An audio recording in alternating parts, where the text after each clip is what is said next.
সকলকে ধন্যবাদ জানিয়ে আমি আজকে একটি বিষয়ে আলোচনা করব, সেটা হচ্ছে মৃত্যু কি। আমরা শ্রীমদ্ ভগবদ গীতায় শুনেছি যে জাতস্য হি ধ্রুবম মৃত্যু ধ্রুবম জন্ম মৃত্যুস্য চ, অর্থাৎ যার জন্ম হবে তার মৃত্যু নিশ্চিত, আর যার মৃত্যু হবে তার জন্মটা নিশ্চিত। এখন আমরা মৃত্যু বলতে কি বুঝি? আমাদের মধ্যে আমরা দেখেছি যারা জন্মগ্রহণ করে তারা একটা সময় পরে, নির্দিষ্ট সময় পরে চলে যায়। তাহলে মৃত্যু বলতে আমরা কি বুঝি? দুটো বিষয় আছে এখানে। শাস্ত্র বলছে একরকম আর বিজ্ঞান বলছে আরেক রকম। বিজ্ঞান বলছে যখন মৃত্যু বলতে আমরা সেটাকে বুঝি যখন কোনো জীবের মধ্যে প্রাণের স্পন্দন থাকে না, সেটাই হচ্ছে মৃত্যু। কিন্তু শাস্ত্র বললেন যে জীব হচ্ছে ভগবান শ্রীগোবিন্দ, অর্থাৎ পরমাত্মার অংশবিশেষ।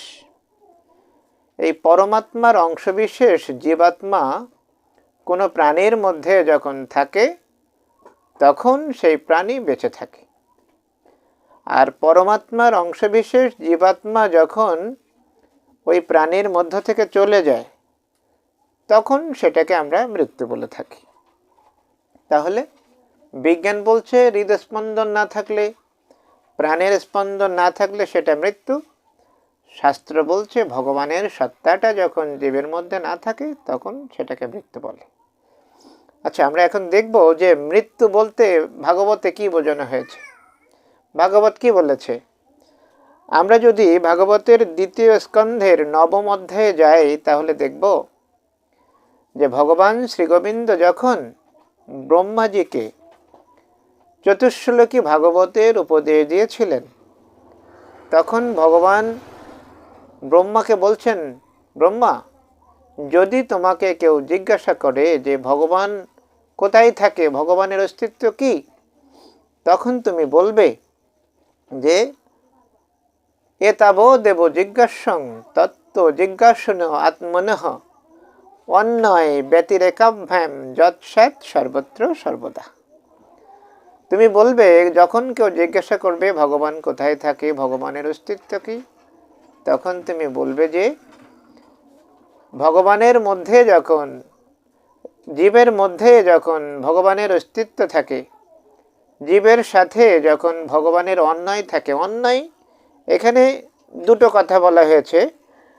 2য় স্কন্ধের 9ম অধ্যায় শ্লোক নম্বর 35 ভাগবতে বললেন যে অন্যয় ব্যতিরেকাভ্যাং, অর্থাৎ অন্যয় আর ব্যতিরেক যখন জীবের সঙ্গে ভগবানের সত্তার, জীবদেহের সঙ্গে ভগবানের সত্তার অন্যয় থাকে, অর্থাৎ সম্বন্ধ থাকে, তখন সেটা হচ্ছে জন্ম বা জীবন। আবার ব্যতিরেক, অর্থাৎ যখন ওই জীবের সঙ্গে ওই ভগবানের যে অংশ জীবাত্মা, ওই জীবাত্মার ব্যতিরেক হয়ে যায়, অর্থাৎ বিচ্ছিন্নতা হয়ে যায়, বিচ্ছিন্ন হয়ে যায়, যখন আলাদা হয়ে যায় তখন সেটাকে আমরা মৃত্যু বলি। তাহলে জন্ম হচ্ছে ভগবানের সত্তা যদি জীবের মধ্যে থাকে সেটাকে জন্ম বা জীবন বলি, আর যখন জীবের থেকে, ওই জীবদেহ থেকে ভগবানের সত্তা চলে যায়, ব্যতিরেক হয়ে যায়, তখন সেটাকে মৃত্যু বলি। তাহলে আমরা দেখলাম যে বিজ্ঞান কি বলছে মৃত্যু নিয়ে আর শাস্ত্র মৃত্যু নিয়ে কি বলেছে, এখানে হয়তো একটু পার্থক্য আছে। কিন্তু আমরা যদি শাস্ত্রের নিগূঢ় তথ্য সূক্ষ্মভাবে বোঝার চেষ্টা করি তাহলে দেখব এই ভাগবতের এই যে শ্লোকটা, এতাবদেব জিজ্ঞাসং তত্ত্ব জিজ্ঞাসন আত্মনঃ অন্যয় ব্যতিরেকাভ্যাম যৎস্যাৎ সর্বত্র সর্বদা।